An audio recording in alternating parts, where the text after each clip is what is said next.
This is Lebanon, Beirut, and the IDF is facing an urban warfare jungle. In an effort to gain control, the IDF has launched hundreds of airstrikes targeting areas in South Lebanon, particularly Dahieh. This has long been known as a Hezbollah stronghold, fortified over the years with extensive defenses. Hezbollah has meticulously prepared for such a scenario, investing decades into building a complex and sophisticated network of underground tunnels and bunkers.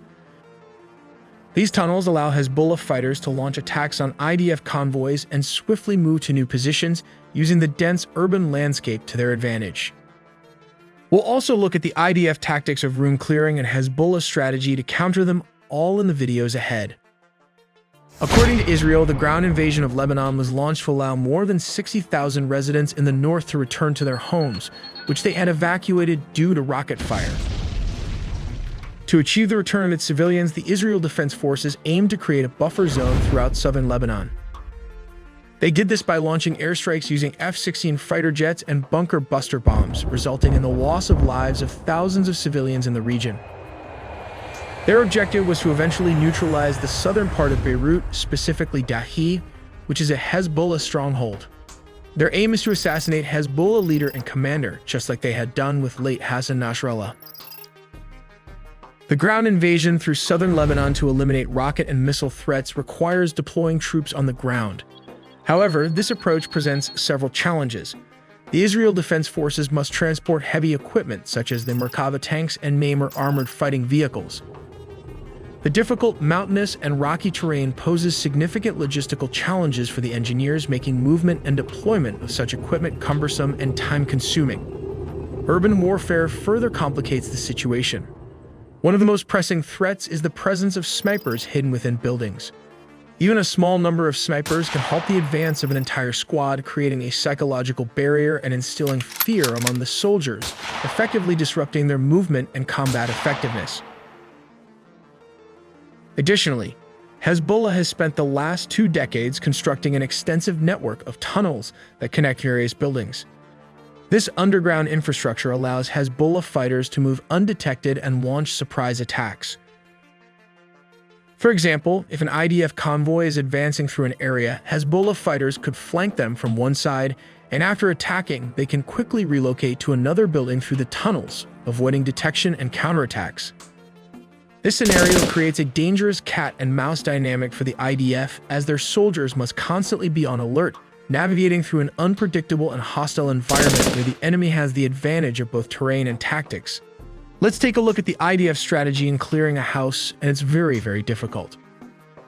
The squad leader designates the assault team and identifies the location of the entry point for them. The squad leader then positions the follow-on assault group to provide overwatch and supporting fire for the initial assault team. The team leader, who is normally the second in command, takes a position to best control the clearing team outside the room. When the squad leader gives the signal to clear the room, the first soldier enters and moves left or right along the path of least resistance to one of the 2 corners, assuming a position of domination facing into the room. During this movement, he eliminates any immediate threats. The second soldier, usually the team leader, enters the room immediately after the first soldier and moves in the opposite direction to his point of domination, eliminating all immediate threats in his sector during a movement. The third soldier moves in the opposite direction of the second soldier, scanning and clearing his sector as he assumes his point of domination. The fourth soldier moves opposite the third soldier to a position that dominates his sector. Once the room is clear, the team leader announces this situation to the squad leader. The squad leader then enters the room, makes a quick assessment of the area and any threats. He then determines whether the squad has sufficient firepower to continue clearing their assigned sector. The squad leader reports to the platoon leader that the first room is clear and requests any necessary sustainment to continue clearing the sector. The squad leader then consolidates and reorganizes as necessary before continuing the mission at combat speed to enter and clear the next room. There are significant dangers associated with room-to-room combat. Even if the soldiers manage to breach a room, there is always the possibility of encountering improvised explosive devices, also called IEDs, that could be remotely detonated. An example of this is the C4 explosives, which, if triggered, could obliterate the entire room and eliminate everyone inside. Another tactic Hezbollah might employ involves allowing the IDF to advance a few miles into southern Lebanon before launching a strategic attack on the rear of the convoy. This ambush would create confusion and chaos among the troops, potentially isolating them from reinforcements. To counter such threats, the IDF may rely on Namer infantry fighting vehicles for transportation and protection. However, this approach presents another set of challenges. For example, Hezbollah could lay anti-tank mines on paved roads, targeting these vehicles and putting the convoy at risk. Such mines are capable of damaging or destroying even heavily armored vehicles, further complicating the situation for the advancing forces. Let's take a look at Hezbollah, which means the Party of God. This is also a military wing and one of the largest non-state actor armies. It possesses an arsenal of missiles and rockets, hundreds of anti-aircraft trucks, an air defense system, dozens of Soviet-era tanks, and other troop carriers like this BMP. With thousands of soldiers on its payroll, Hezbollah is a driving force along with Russia in helping the Bashar al-Assad regime survive the civil war. Interestingly, Hezbollah is just a political party in Lebanon as stated, but some reports suggest it is almost equal in strength to the country's Lebanese army. It's almost like a country within a country in Lebanon. But it was also Iran that has funded Hezbollah, projecting its power and enabling it to hold proxy wars with Israel. So let's take a look at how it compares against each other. This is the Israeli Merkava MBT, one of the most unique main battle tanks as it has the ability to carry up to 6 infantry soldiers. Yes, you read that correctly, 6 infantry soldiers. Meanwhile, it maintains a crew of 4, a configuration similar to other MBT. Apart from being a troop carrier, it is also a main battle tank, so you need very good firepower. At the forefront, you'll notice the impressive 120mm smoothbore gun. Just beside it is the coaxial machine gun. It's hidden inside this turret. Continuing further, you'll find the 50 caliber mount, primarily used by the gunner for engaging infantry targets. This is the gunner's primary sight with the ballistic shield cover. Moving further towards the back, you can see the 50 caliber machine gun, which is operated by the commander. As we shift to the side, we encounter the Commander Independent Thermal Viewer. Moving back to Hezbollah weaponry. Hezbollah also benefits from a significant number of armored personnel carriers and infantry fighting vehicles. The primary IFV utilized by Hezbollah is the BMP-1, another Soviet creation acquired via Syria, which was one of the first IFVs ever deployed.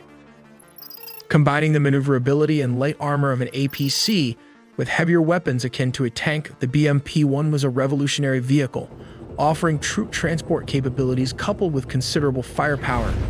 It is fitted with a 73mm gun capable of firing high explosive rounds as well as anti-tank munitions, and it comes standard with a coaxial machine gun.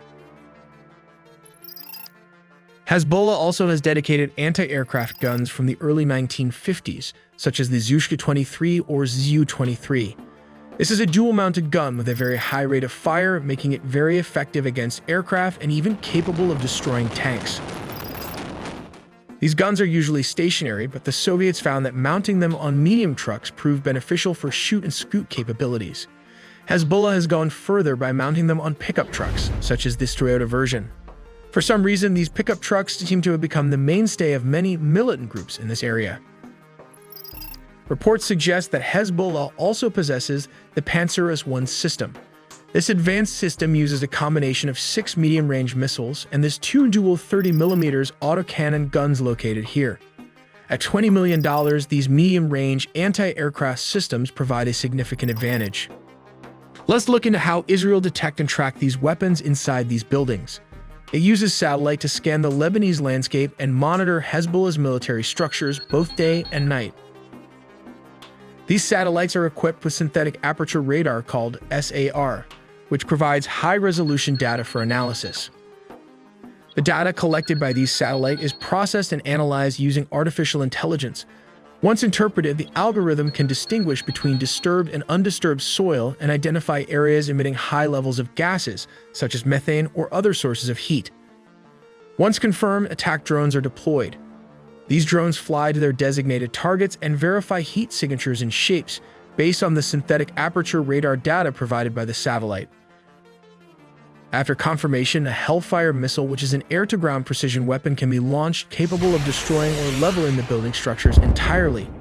This can go on and on like a cat and mouse game, and all we can do is hope for peace on both sides of the border. We make original animations from scratch with just 3 animators, so please subscribe, like, and comment for more videos.